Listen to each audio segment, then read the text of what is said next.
Welcome back to Last Minute Games with Teacher David. If this is your first time joining us, I want to say welcome. There are 5 other videos over on our website. As usual, I'm going to give you 3 last-minute ESL games to play with your classes or your one-on-one private students. The first game that I'm going to give you today is a classic. It's called 20 Questions.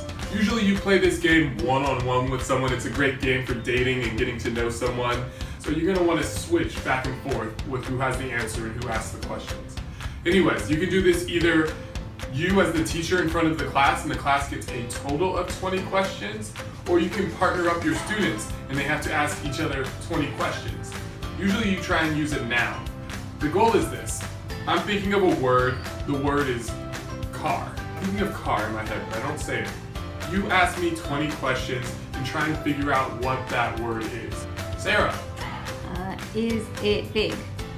No. Well, yes. Yes it is. Yes, it is. Is it made of wood? No. Do we use it often? Yes. So the idea is they ask yes or no questions in order to find the answer. So the more creative the questions are, the better, and they can get further on in the game. All right, so basically that's 20 questions. It's really simple. The second game that I'm going to be teaching you guys today is another simple game. I love this game. It takes almost zero preparation. You can just pull this one out of your hat, especially if you have a couple minutes left in class or at the beginning of class. It's called attack or defend.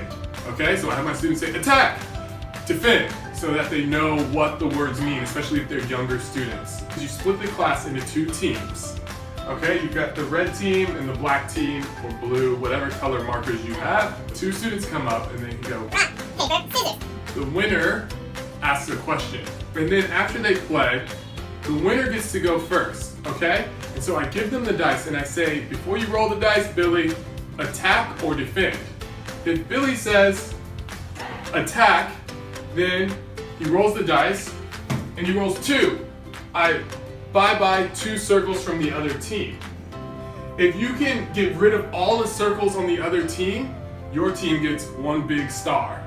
If you say defend and you roll the dice 4, so you're defending, then I will give you 4 more points to your team. So 1, 2, 3, 4. Which makes it harder for the other team to attack your team and get the big star themselves. The object of the game is to get rid of the other team's circles by attacking.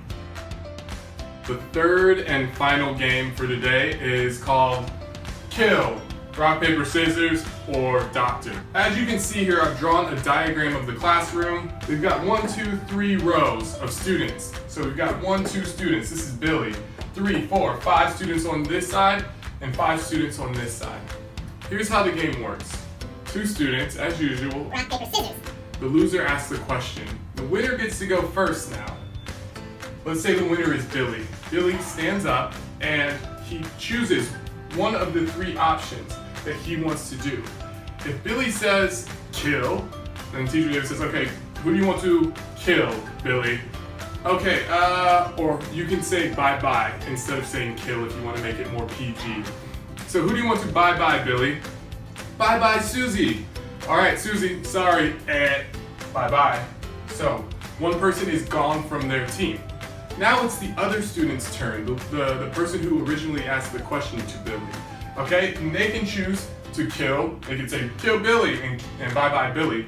Or they can choose another option, rock, paper, scissors. So if they choose rock, paper, scissors, I ask them, okay, who do you want to rock, paper, scissors? Rock, paper, scissors, Jessica. Rock, paper. Scissors. If I win, if the person who said rock, paper, scissors then wins, then Jessica is dead and they get to keep going. So now I want to rock, paper, scissors, Billy. Rock, paper, scissors. Billy just lost. So now Billy is dead and they can keep going until they lose.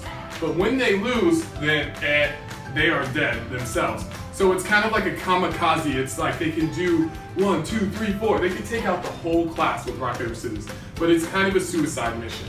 Anyways, the last option that the student has is doctor. You have to say, I want to be doctor, and roll the dice.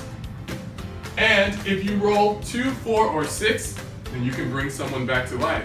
If you roll 1, 3, or 5, you're dead. So that is kill, rock, paper, scissors, doctor. A little complicated, but honestly I think it's easy enough for class. Doesn't take any kind of setup. All you need is a dice, just like the last game, and the kids, they just go crazy for this one. So that's it for this week. I hope you enjoy these 3 games. Leave a comment in the comments if you used any of them in your class. I love getting your feedback, and let me know if you have any requests for next week. Again, thank you all so much for the support. It makes this job totally fun and worth it for me.